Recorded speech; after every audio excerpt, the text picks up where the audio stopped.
Hello learners, how are you? I hope that you are doing very well at your home. Here I am Mujahidul Islam back again with a new topic.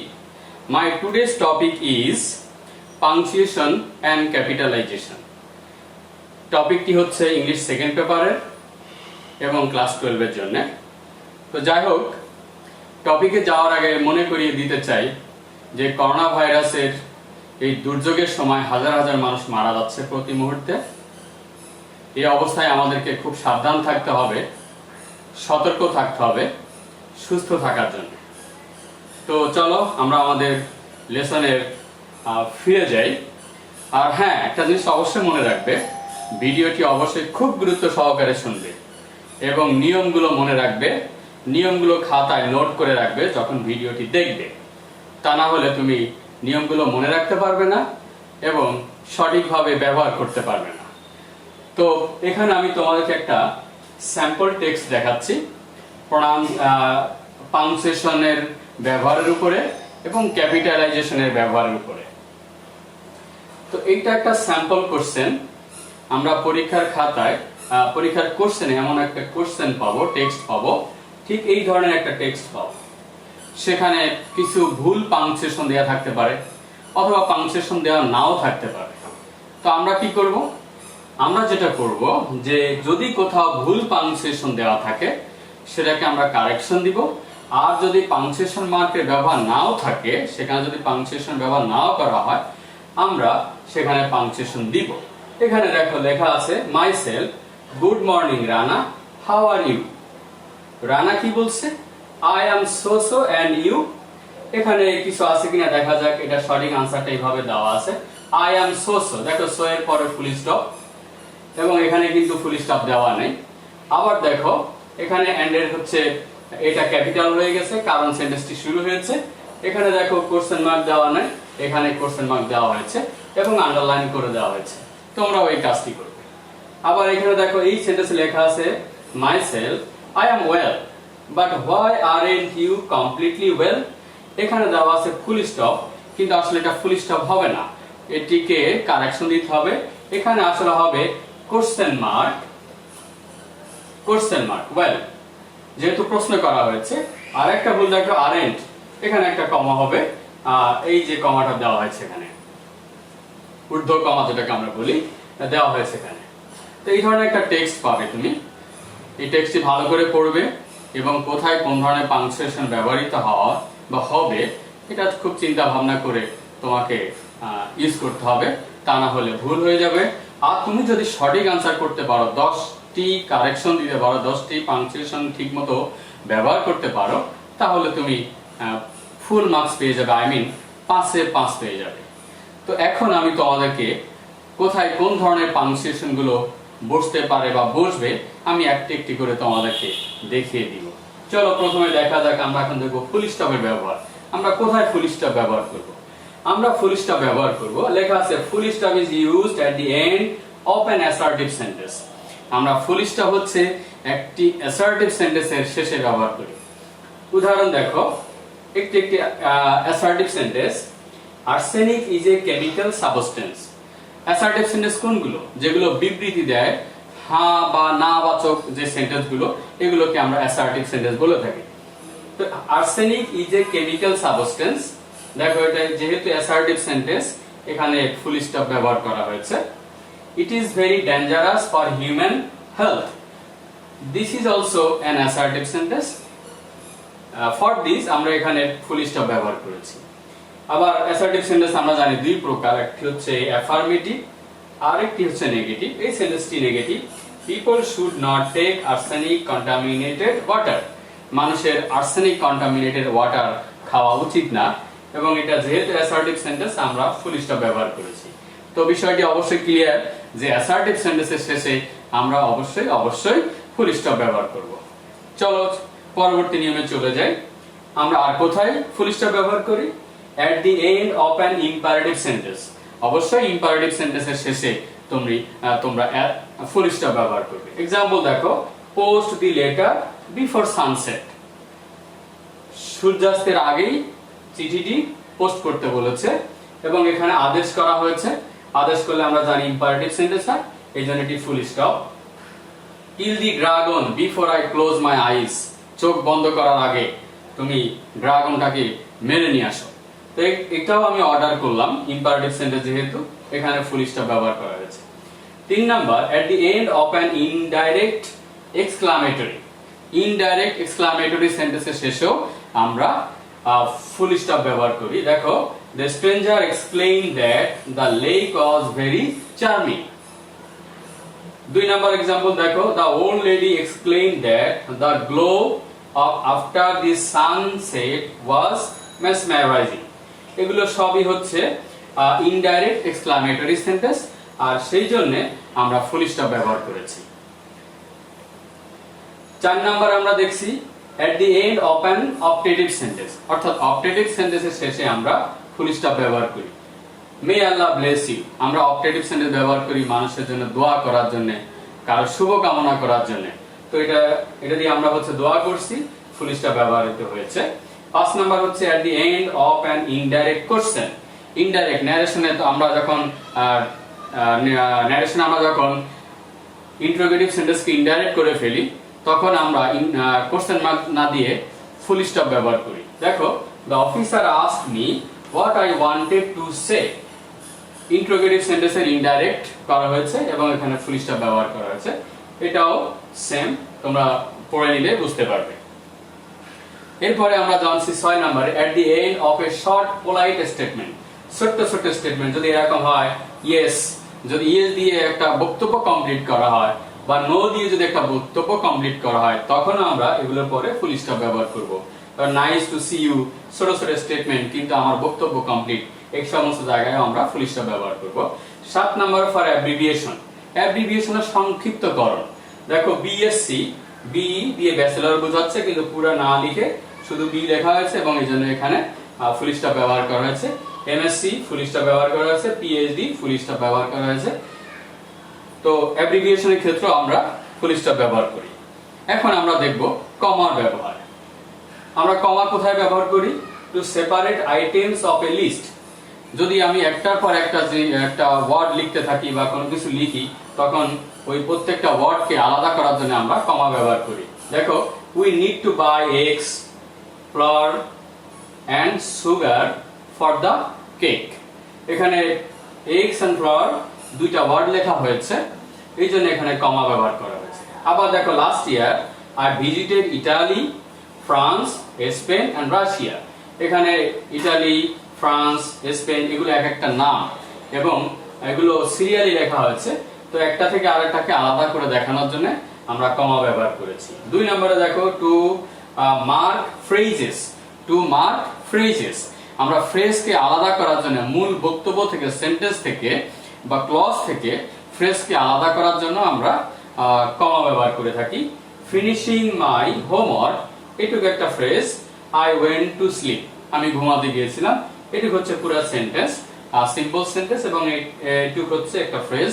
এই ফ্রেজকে আমি আলাদা করেছি কমা দিয়ে। এখানে দেখো, Lisa ওয়েপড এট Nancy লাফিং জয়াসলি। লাফিং জয়াসলি হচ্ছে একটি ফ্রেজ এবং এটিকে আমি মূল বক্তব্য থেকে, মূল সেন্টেন্স থেকে আলাদা করে দিয়েছি। আশা করি তুমি বুঝতে পেরেছো, তোমরা বুঝতে পেরেছো। 3 নম্বরে দেখছি, we use comma after introductory words. Introductory words, কিছু ওয়ার্ড আছে আমরা যেগুলো দিয়ে বক্তব্য শুরু করি, এগুলোকে ইন্ট্রোডাক্টরি ওয়ার্ডস বলে। ইন্ট্রোডাক্টরি ওয়ার্ডস গুলো কেমন? Yes, no, however, in fact, well, anyway, moreover, indeed, however, frankly speaking, to speak the truth. এগুলো হচ্ছে ইন্ট্রোডাক্টরি ওয়ার্ডস। তো দেখো, I can not tell you now, however. However একটা ইন্ট্রোডাক্টরি ওয়ার্ড এই সেন্টেন্সের জন্য এবং এরপরে কমা ব্যবহার করা হয়েছে। উই হ্যাড, ইন ফ্যাক্ট, এটাও একটা ইন্ট্রোডাক্টরি ওয়ার্ড, এমফাসিস করার জন্য আমরা ইউজ করেছি। লস্ট অল অফ আওয়ার মানি, এখানে দেখো এটা আগে পরে কমা ব্যবহার করা হয়েছে।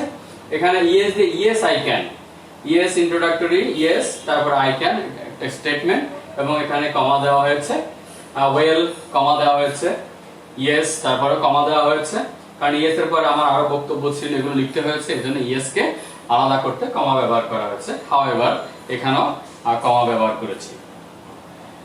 4 নাম্বার নিয়মে বলছে টু ইন্ট্রোডিউস ডাইরেক্ট স্পিচ। আমরা যখন ন্যারেশন করি ডাইরেক্ট স্পিচ শুরু করার জন্য আমরা কমা ব্যবহার করি। দেখো he said I can help you now, I can help you now, এটুকু হচ্ছে ডাইরেক্ট স্পিচ, আর এই জন্য শুরুতে এবং শেষে কমা ব্যবহার করা হয়েছে। 5 নাম্বার টু সেপারেট অ্যাপজিটিভ।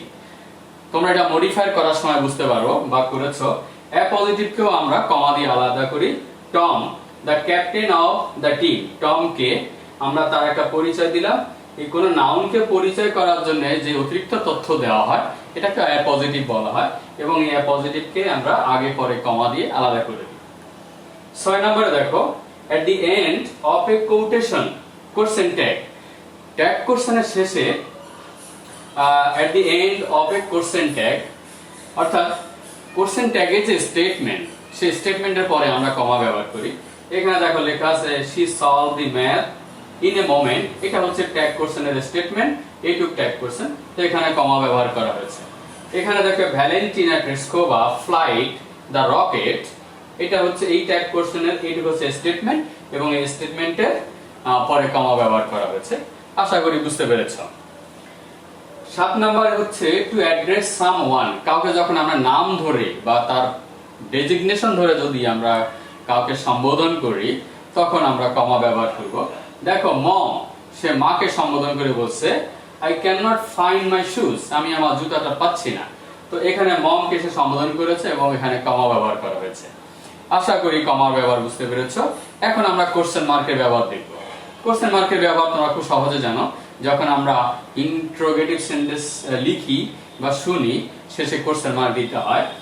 দেখো we use question marks at the end of an interrogative sentence. খুব সহজ এটি। Which is the best route to the safari park, safari পার্কে যাওয়ার সবচেয়ে সহজ রাস্তা কোনটি? দেখো কোশ্চেন মার্ক দেওয়া হয়েছে। এখানে দেখো at the end of a tag question, tag কোশ্চেনের শেষে আমরা কোশ্চেন মার্ক ব্যবহার করি। এখানে দেখো the old man sailed his boat, didn't he, এটুকু হচ্ছে ট্যাগ কোশ্চেন এবং শেষে কোশ্চেন মার্ক ব্যবহার করা হয়েছে। আশা করি কোশ্চেন মার্কের ব্যবহার শিখেছো। এখন আমরা শিখব এক্সক্লামেশন মার্কের ব্যবহার। At the end of an exclamatory sentence, exclamatory সেন্টেন্সের শেষে আমরা এক্সক্লামেটরি মার্ক ব্যবহার করি। এক্সক্লামেটরি মার্ক এরকম দেখতে। দেখো what a beautiful monument it is, এটি একটি এক্সক্লামেটরি মার্ক এবং শেষে এক্সক্লামেটরি মার্ক, এটি ছিল এক্সক্লামেটরি সেন্টেন্স এবং লাস্টে আমরা এক্সক্লামেটরি মার্ক ব্যবহার করেছি। How nicely you can speak, what a pity, strange, এগুলো হচ্ছে সবই এক্সক্লামেটরি সেন্টেন্স, আর সেই জন্য আমরা at the end of this sentence we have used exclamatory marks. আশা করি তোমরা বুঝতে পেরেছো। এখন আমরা দেখব অ্যাপোস্ট্রফির ব্যবহার। টু ইন্ডিকেট কন্ট্রাকশন, অর্থাৎ কন্ট্রাকশন হলো সংক্ষিপ্তকরণ, কিছু একটা ওয়ার্ডের কিছু অক্ষর লেটার ড্রপ করে দেওয়াই হচ্ছে কন্ট্রাকশন। এখানে দেখো লেখা আছে, এটি মূলত আই, এটা হচ্ছে দুইটা এল। জয়েন দ্য মিটিং সুন, আসলে সেন্টেন্সটা হবে এমন, লেখা হবে এরকম আই উইল, কিন্তু উইল পুরাটুক না লিখে আমি ডাব্লিউ এবং আই বাদ দিয়ে এখানে হচ্ছে অ্যাপোস্ট্রফি ব্যবহার করে দিয়েছি। সেন্টেন্সটি এরকম হবে I will join the meeting soon, এবং এখানে আন্ডারলাইন করতে হবে। বি নাম্বার দে, এখানে দেখো ভি লেখা আছে, আসলে এখানে হ্যাভ কে কন্ট্রাকশন করা হয়েছে, কন্ট্রাকশন করে হ্যাভ এইচ এ কে বাদ দেওয়া হয়েছে, অর্থাৎ কন্ট্রাকশন করা হয়েছে। মেন্ডেড দ্য শুজ বিফোর জার্নি, এখানে সেন্টেন্সটা ছিল এরকম, সেন্টেন্সটা হবে মূলত এরকম দে হ্যাভ, এবং এই অ্যাপোস্ট্রফি ব্যবহার করেছি আমরা। ঠিক এইভাবে আমাদেরকে অ্যাপোস্ট্রফি ব্যবহার করতে হবে কন্ট্রাকশনের ক্ষেত্রে। 2 নম্বরে টু ইন্ডিকেট পজিশন, মালিকানা বোঝাতে আমরা ব্যবহার করব, অ্যাপোস্ট্রফি ব্যবহার করব।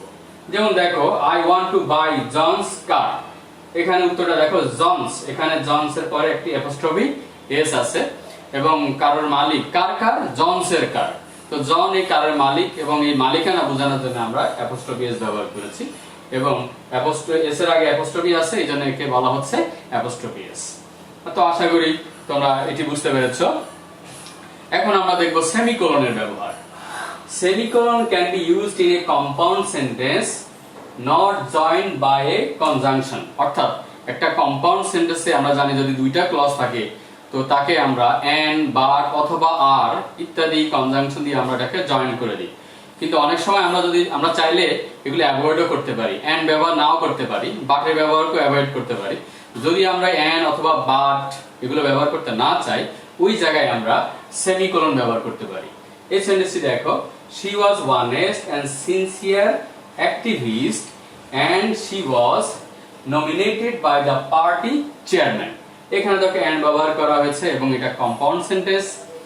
এখন এই সেন্টেন্সে দেখো সেম জিনিস আছে, কিন্তু এন্ড ব্যবহার করে দিয়ে আমি এখানে সেমিকোলন ব্যবহার করেছি, এতটুকুই, আর কোনো কিছু নাই। she was honest and sincere activist, she was nominated by the party chairman। তো আমরা যখন কম্পাউন্ড সেন্টেন্সের কনজাংশন বাদ দিতে চাইবো, তখন আমরা সেই জায়গায় সেমিকোলন ব্যবহার করতে পারবো। এখন আমরা দেখবো কোলনের ব্যবহার।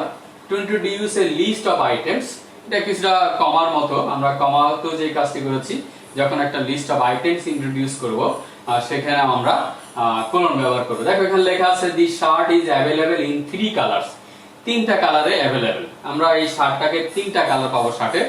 তো 3 কালার্স কি কি, এই ক্লোন দিয়ে আমি লিখলাম ব্ল্যাক, হোয়াইট এন্ড রেড। এই ধরনের ক্ষেত্রে আমরা যখন লিস্ট ইন্ট্রোডিউস করব, তার আগে আমরা কোলন ব্যবহার করব। এখানে দেখো the required papers for this job are all certificates and transcripts। এখানে দেখো কোলন ব্যবহার করা হয়েছে। 2 number, to separate hours, minutes and seconds. এখানে দেখো ঘন্টা, মিনিট, সেকেন্ডকে আলাদা করার জন্য আমরা কোলন ব্যবহার করি। 8:30 বেজে 24 সেকেন্ড, তো আগের পরে ক্লোন, মিনিটের পরে ক্লোন ইত্যাদি, এভাবে আর কি, তোমরা এটি জানো। এরপরে আমরা দেখব কোটেশন মার্কস এর ব্যবহার। এই ধরনের হচ্ছে quotation marks. To enclose words and punctuation in direct speech. ন্যারেশনে আমরা এটার ব্যবহার দেখি। তো দেখো ন্যারেশনে আমরা যখন ডাইরেক্ট স্পিচ লিখি, তখন ওটাকে আমরা কোটেশন মার্কের ভিতরে ফেলি, সামনে এবং পিছনে 2টা কোটেশন মার্কের। আর ইউ স্টিল হাংরি, দেখো এখানে একটা quotation mark. Ask the man, full stop, yes I want more, এখান থেকে এতটুকু কোটেশন মার্ক, she replied। তারপর 2 number, to enclose the title of articles, books, poems, place etcetera. অর্থাৎ কোন বইয়ের নাম লিখতে, কোন কবিতার নাম লিখতে, কোন গল্পের নাম লিখতে যদি আমি টেক্সটের ভিতরে লিখি, তো যেখানেই লিখি না কেন, সেটাকে আমরা কোটেশন মার্কের মধ্যে ফেলবো। দেখো she recited kisses or to autumn, I am watching the Avengers। এটা একটা মুভির নাম, এবং এই মুভির নামের আগে পরে আমরা কোটেশন ব্যবহার করেছি। আশা করি তোমরা এর ব্যবহার বুঝতে পেরেছো। এখন আমরা দেখব ক্যাপিটালাইজেশন, কোথায় কোথায় আমরা বড় হাতের লেটার ব্যবহার করব।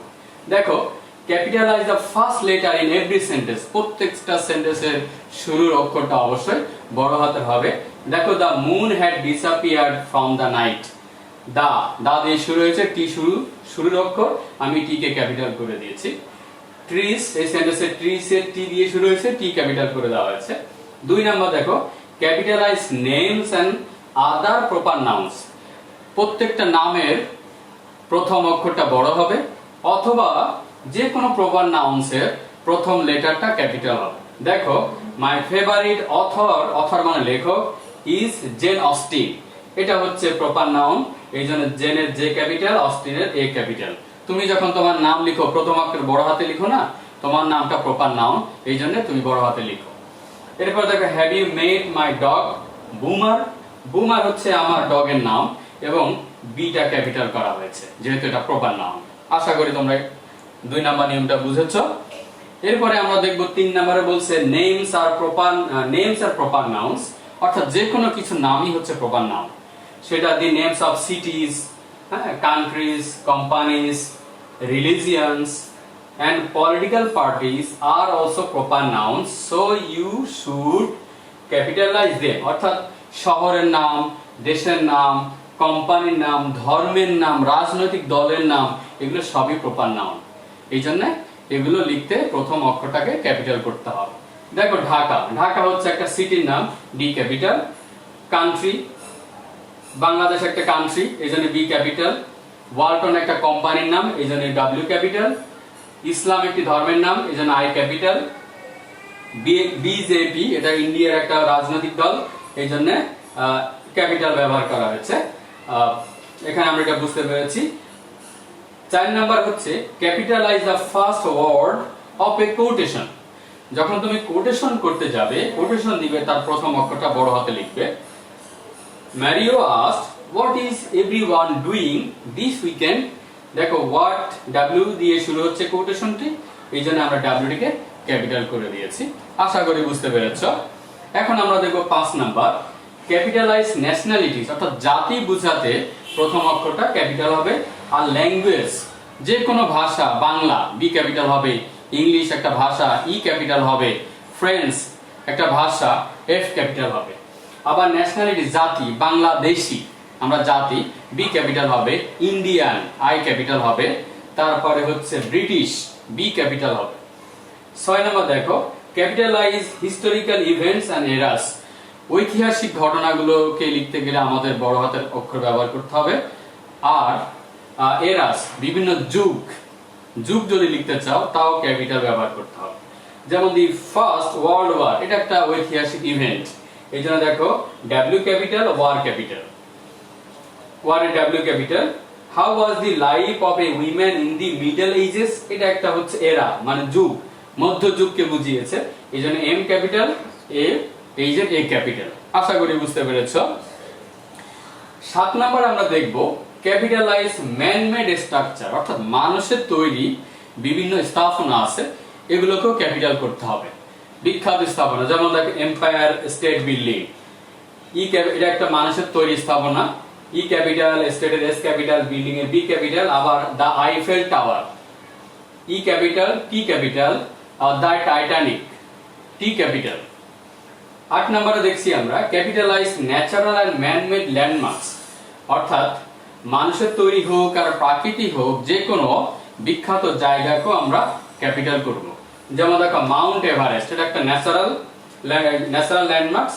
দি হোবার ড্যাম, এটা মানুষের তৈরি একটা বাঁধ, এটাকেও আমরা ক্যাপিটাল করে দিয়েছি। হোবারের এইচ ক্যাপিটাল, ড্যাম মানে বাঁধ, ডি ক্যাপিটাল করা হয়েছে। 9 নম্বরে দেখো ক্যাপিটালাইজ প্ল্যানেটস, অর্থাৎ গ্রহ উপগ্রহ লিখতে গেলে প্রথম অক্ষরটাকে ক্যাপিটাল করতে হবে। Mercury M capital, Venus V capital, Mars M capital, Jupiter J capital, Saturn S capital, Uranus U capital, Neptune N capital. আশা করি তোমরা ব্যাপারটি বুঝেছো। 11 নম্বরে আমরা দেখব capitalise geographical areas such as mountain ranges, groups of islands, rivers, canal, seas, oceans. এই নামগুলো যে বললাম এগুলো লিখতেও তোমাকে ক্যাপিটাল লেটার ব্যবহার করতে হবে, কারণ এগুলো সবই প্রপার নাউন। দেখো দা হিমালয়াস, এটা হচ্ছে mountain ranges. The carriers, group of Canaries, group of islands. The Atlantic, তারপরে the Amazon, the Panama canal, এগুলো সবই প্রপার নাউন এবং এই জন্য আমরা এগুলো ক্যাপিটালাইজ করেছি। 12 নম্বর দেখো capitalise the names of a newspaper. Newspaper লিখতে গেলে তোমার ক্যাপিটাল লেটার ব্যবহার করতে হবে। দেখো the Daily Star, the T capital, Daily Star, Daily D capital, Star S capital, ঠিক একই ভাবে সবগুলো হয়েছে। 13 নম্বর capitalise the names of days, months and holidays. হ্যাঁ, ডেইজ মান দিনের নামের প্রথম অক্ষর ক্যাপিটাল হবে। মান্থস মাস লিখতে গেলে জানুয়ারি, ফেব্রুয়ারি, প্রথম অক্ষর অবশ্যই ক্যাপিটাল হবে। হলিডেজ, হ্যাঁ, পয়লা বৈশাখ, ঈদ উল ফিতর অথবা ভিক্টোরি ডে, এগুলো হচ্ছে আমাদের হলিডেজ বলো আর ন্যাশনাল ডেজ বলো, এগুলোকে অবশ্যই ক্যাপিটালাইজ করতে হবে। লেখা আছে my sister's birthday is in June, যে ক্যাপিটাল জুনের। I enjoy lot in Poila Boishakh, Poila Boishakh একটা হলিডে, এই জন্য পি এবং বি ক্যাপিটাল হয়েছে। আশা করি তোমরা খুব সহজে বুঝেছ। এখন আমরা দেখব capitalise pronoun I and interjection O. তো আই প্রোনাউন আই, যে আইটা দিয়ে আমি বুঝাবে, এটা সবসময় ক্যাপিটাল হবে। আবার ও যখন আমরা লিখবো ইন্টারজেকশন হিসেবে, তখন আমরা ক্যাপিটাল ব্যবহার করব, ওটা ক্যাপিটাল হবে। দেখো I want to visit the South Pole, এখানে আই হচ্ছে ক্যাপিটাল হয়েছে, এটাকে তুমি যদি স্মল লিখো তাহলে ভুল হয়ে যাবে। আবার দেখো ও, এটা ইন্টারজেকশন এবং শেষে ওটা দেখো capital. I have got a টুথেক। তো আশা করি তোমরা 14 নম্বর নিয়মটাও খুব ভালো বুঝেছ। তো আমরা আজকে আমাদের লেসনের শেষ পর্যায়ে চলে এসেছি। আশা করি তোমরা ক্যাপিটালাইজেশন এবং পাংচুয়েশন নিয়মগুলো খুব সুন্দরভাবে বুঝতে পেরেছো। ভিডিওটি বারবার দেখবে, এরপরেও যদি কোথাও কনফিউশন থাকে তোমার সাবজেক্ট টিচারকে জিজ্ঞেস করবে। আর হ্যাঁ, তুমি অবশ্যই কিছু বোর্ড কোশ্চেন থেকে প্র্যাকটিস করবে, করে করে তোমার সাবজেক্ট টিচারকে দেখাবে। তাহলে পাংচুয়েশন মার্কের ব্যবহার সম্পর্কে তোমার কনসেপ্ট একেবারে ক্লিয়ার হয়ে যাবে এবং তুমি পরীক্ষায় 5-এর মধ্যে 5 পেয়ে যাবে। আশা করি তুমি তোমার পরীক্ষায় খুব ভালো করবে, এই আশা রেখে আজকে বিদায় নিচ্ছি। Good bye.